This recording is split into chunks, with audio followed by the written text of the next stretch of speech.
भद्रपुर एक छोटा सा गांव जो रहस्यमयी जंगल के किनारे बसा था। इस गांव में रमेश नाम का एक गरीब किसान अपनी पत्नी अनीता और बेटे मोहन के साथ रहता था। उनका जीवन सादगी और प्रेम से भरा था। रमेश की एक छोटी सी जमीन थी जिस पर वो खेती करता था, लेकिन एक प्राचीन जादुई श्राप के कारण उसकी जमीन की मिट्टी अपनी शक्ति खो रही थी और फसलें कम होने लगी थी। एक दिन रमेश अपनी जमीन के किनारे बैठा चिंता में डूबा था। वो मन ही मन विचार करने लगा। मेरी जमीन की पैदावार दिन ब दिन कम होती जा रही है। क्या ये कोई जादुई श्राप है? मुझे कोई रास्ता ढूंढना होगा। इस जमीन के भरोसे परिवार नहीं चल सकता। चलो अनीता से सलाह लेता हूँ।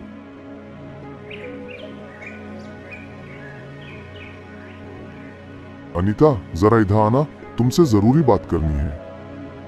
अनीता तुरंत पास आई। क्या बात है? आप इतने परेशान क्यों हैं?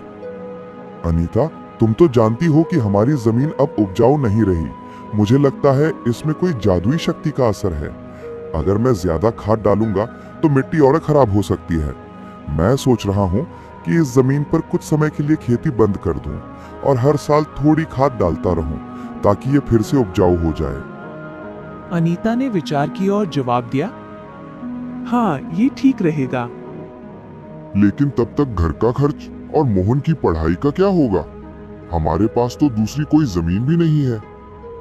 हाँ, यही चिंता मुझे सता रही है। अनीता ने सुझाव दिया, एक काम क्यों ना करें? आप गांव के ठाकुर साहब से मिले। लोग कहते हैं कि उनके पास एक प्राचीन जादुई किताब है जो हर समस्या का हल बता सकती है। शायद वे आपकी मदद करें। रमेश को ये विचार पसंद आया। हाँ, ठाकुर साहब जरूर कोई रास्ता बताएंगे। ठीक है, मैं कल सुबह उनके पास जाऊंगा। अगली सुबह रमेश ठाकुर साहब की भव्य हवेली पहुंचा। उसने पुकार लगाई, ठाकुर साहब, क्या आप घर पर हैं? ठाकुर साहब बाहर आए। अरे रमेश, आओ बेटा, क्या बात है? ठाकुर साहब, मेरी जमीन अब उपजाऊ नहीं रही। मुझे लगता है इसमें कोई जादुई श्राप है। मैंने आज तक खेती के अलावा कोई काम नहीं किया। अब समझ नहीं आ रहा कि क्या करूं। बेटा, मेरे पास जंगल के किनारे एक जमीन है। तुम वहां खेती करो। वहां का जादुई वृक्ष तुम्हारी जमीन को फिर से उपजाऊ बना सकता है। साथ ही मेरी जमीन की देखभाल भी हो जाएगी। रमेश की आंखों में चमक आ गई।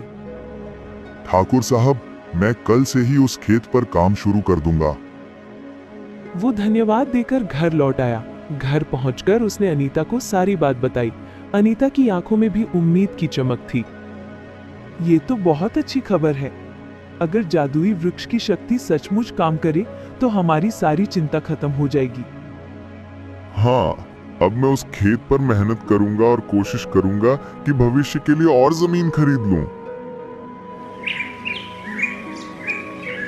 अगले दिन रमेश ठाकुर साहब के खेत पर जाने की तैयारी कर रहा था। सूरज की रोशनी में गांव की गलियां चमक रही थीं। सुनो, ठाकुर साहब का खेत जंगल के किनारे है। वहां जादुई वृक्ष है, तो शायद मुझे लौटने में देर हो जाए। अगर ऐसा हो तो तुम और मोहन खाना खाकर सो जाना। ठीक है, आप अपना ध्यान रखना। रुकिए, मैं आपके लिए जादुई बीजों का थैला और खाना लाती हूँ।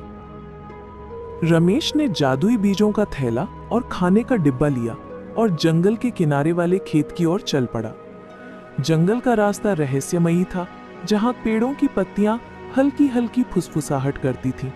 खेत पर पहुंचकर उसने एक विशाल जादुई वृक्ष देखा जिसकी पत्तियां रात में चांदनी की तरह चमकती थीं। उसने कुदाल उठाई और जादुई बीज बोना शुरू किया। लेकिन अभी वह कुछ ही बीज बो पाया था कि एक जहरीला जादुई सांप, जो वृक्ष का प्राचीन रक्षक था, ने अचानक रमेश को काट लिया। सांप का जहर इतना शक्तिशाली था कि रमेश चक्कर खाकर जमीन पर गिर पड़ा और गहरी जादुई नींद में चला गया। रात हो गई और अनीता घर पर रमेश का इंतजार कर रही थी। आंगन में बैठी वो बार बार दरवाजे की ओर देख रही थी। मोहन ने मां की चिंता भांप ली।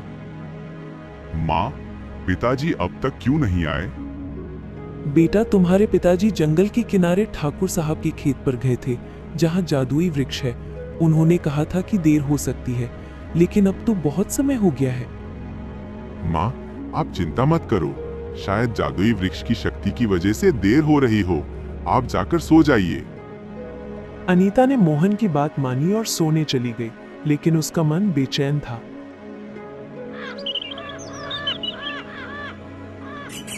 अगली सुबह जब सूरज की किरणें गांव में फैली और रमेश अभी तक नहीं लौटा, तो अनीता का धैर्य टूट गया। वो सीधे ठाकुर साहब की हवेली की ओर दौड़ी। नमस्ते ठाकुर साहब, रमेश कल आपके जंगल वाले खेत पर गए थे, लेकिन अब तक नहीं लौटे। ठाकुर साहब का चेहरा गंभीर हो गया। उन्होंने अपनी जादुई किताब खोली, जिसके पन्नों से सुनहरी रोशनी निकल रही थी। किताब ने रहस्यमयी स्वर में फुसफुसाया कि जादुई सांप ने रमेश को काट लिया है। ठाकुर साहब ने तुरंत अपने नौकर रामू को बुलाया। चिंता मत करो, मैं रामू को जंगल भेजता हूँ। रामू जंगल के खेत पर पहुंचा। वहां का दृश्य देखकर वो सिहर उठा। रमेश बेहोश पड़ा था और उसका शरीर नीला पड़ चुका था। वो भागकर ठाकुर साहब के पास लौटा और सारी बात बताई। अनीता ये सुनकर फूट फूट कर रोने लगी। ठाकुर साहब ने उसे सांत्वना दी। बेटी, रोने से कुछ नहीं होगा। चलो, हम जंगल चलते हैं। जंगल में पहुंचकर अनीता ने रमेश को बेहोश पड़ा देखा। उसका दिल टूट गया और वो रोते हुए उसके पास बैठ गई। रमेश, तुम्हें क्या हो गया? तभी जादुई वैद्य, जिसके पास एक चमकता हुआ जादुई डंडा था, वहां प्रकट हुआ। उसकी आंखों में जादुई चमक थी। उसने रमेश की हालत देखी और ठाकुर साहब से कहा, ये जादुई सांप का जहर है। मैंने इसे काटने वाली जादुई जड़ी दी है, लेकिन जहर शरीर में ज्यादा समय तक रहा है। रमेश गहरी जादुई नींद में है। वैद्य जी, अब हम क्या करें? जादुई वृक्ष की जड़ों से एक विशेष औषधि बनानी होगी। इसके लिए तुम्हें हर दिन वृक्ष की पूजा करनी होगी और उसे अपने प्रेम का जल चढ़ाना होगा। बाकी सब उस वृक्ष की जादुई शक्ति पर निर्भर है। गांव के कुछ लोग रमेश को सावधानी से घर ले आए और उसे बिस्तर पर लेटा दिया। ठाकुर साहब ने अनीता को दिलासा दिया। बेटी, तुम हिम्मत मत हारना। जादुई वृक्ष की शक्ति और तुम्हारा प्रेम रमेश को बचा लेगा। मैं हर महीने तुम्हारे और मोहन के लिए कुछ पैसे भेजूंगा। आपका बहुत धन्यवाद ठाकुर साहब, लेकिन मैं अब खुद मेहनत करूंगी। ठाकुर साहब के जाने के बाद मोहन आया और अपने पिता की हालत देखकर परेशान हो गया। माँ, पिताजी को क्या हुआ? बेटा, तुम्हारे पिताजी को जादुई सांप ने काट लिया, जिससे वे गहरी नींद में हैं। वैद्य जी ने कहा है कि जादुई वृक्ष की शक्ति से वे ठीक हो जाएंगे। माँ, अब घर का खर्च कैसे चलेगा? बेटा, तुम चिंता मत करो, मैं सब संभाल लूंगी। नहीं माँ, मैं खेत पर काम करूंगा। नहीं बेटा, तुम्हारी पढ़ाई पहले है। तुम्हारे पिताजी का सपना है कि तुम बड़ा अफसर बनो। मैं सब संभाल लूंगी। अगली सुबह अनीता ठाकुर साहब से मिलने गई। उसका चेहरा दृढ़ संकल्प से भरा था। ठाकुर साहब, मैं आपकी जंगल वाले खेत पर काम करना चाहती हूँ, ताकि जादुई वृक्ष की पूजा कर सकूं और रमेश को बचा सकूं। बेटी, ये खतरनाक हो सकता है। मैं तुम्हारे लिए पैसे भेज दूंगा। नहीं, मैं खुद मेहनत करूंगी। ठीक है, लेकिन तुम जंगल के खेत पर नहीं जाओगी। मेरे पास गांव के पास एक छोटा खेत है, जहां जादुई वृक्ष की एक शाखा है। तुम वहां काम करो, ताकि रमेश और घर का ध्यान भी रख सको। यह तो बहुत अच्छा है। मैं वहां काम करूंगी और जादुई वृक्ष की पूजा भी करूंगी।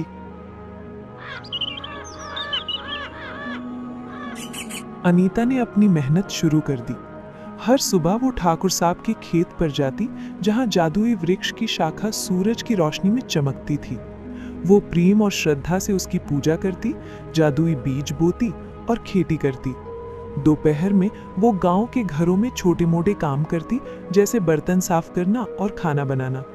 उसका प्रेम और मेहनत जादुई वृक्ष की शाखा को और चमकदार बना रहे थे। खेत में फसलें लहलहाने लगी, जो जादुई रोशनी से चमकती थी। अनीता जो पैसे कमाती, उसे मोहन की पढ़ाई पर खर्च करती।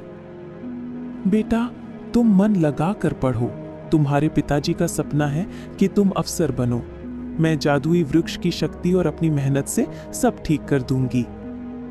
माँ, मैं मेहनत करूंगा और पिताजी का सपना पूरा करूंगा।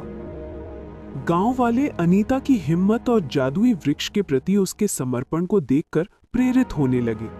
कुछ लोग कहते कि अनीता का प्रेम जादुई वृक्ष को और शक्तिशाली बना रहा है। इस बीच जादुई वृक्ष की शक्ति और अनीता की देखभाल से रमेश की हालत धीरे धीरे सुधरने लगी। एक रात जादुई वृक्ष की शाखा ने एक सुनहरा प्रकाश छोड़ा जो पूरे गांव में फैल गया। उसी पल रमेश को होश आ गया। रमेश, तुम ठीक हो गए। जादुई वृक्ष ने हमारी दुआई सुन ली। अनीता, तुमने और मोहन ने इतनी मेहनत की, मैं तुम्हारा शुक्रगुजार हूँ। रमेश धीरे धीरे पूरी तरह ठीक हो गया। जादुई वृक्ष की शक्ति ने न केवल उसे स्वस्थ किया बल्कि उनके पुरानी जमीन को भी फिर से उपजाऊ बना दिया। रमेश ने अनीता की मेहनत और जादुई वृक्ष की शक्ति देखकर प्रण लिया कि अब वो उसके साथ कंधे से कंधा मिलाकर परिवार को आगे बढ़ाएगा। मोहन की पढ़ाई भी जादुई प्रेरणा के साथ आगे बढ़ी और कुछ सालों बाद वो एक बड़ा अफसर बन गया। माँ, पिताजी, मैं आज जो हूँ आपकी मेहनत और जादुई वृक्ष की शक्ति की वजह से हूँ। नहीं बेटा, ये तुम्हारी माँ का प्रेम और समर्पण है। उसने जादुई वृक्ष को अपने प्रेम से जगाया। अनीता का त्याग, रमेश का साथ और जादुई वृक्ष की शक्ति ने भद्रपुर में एक ऐसी मिसाल कायम की जो सालों तक गूंजी। गांव वाले आज भी उनकी कहानी को एक जादुई प्रेरणा के रूप में सुनाते हैं जो सिखाती है कि प्रेम, मेहनत और जादुई विश्वास किसी भी असंभव चुनौती को संभव बना सकते हैं। दोस्तों, ऐसी ही जादुई और प्रेरणादायक कहानियां सुनने के लिए हमारे चैनल को सब्सक्राइब करें।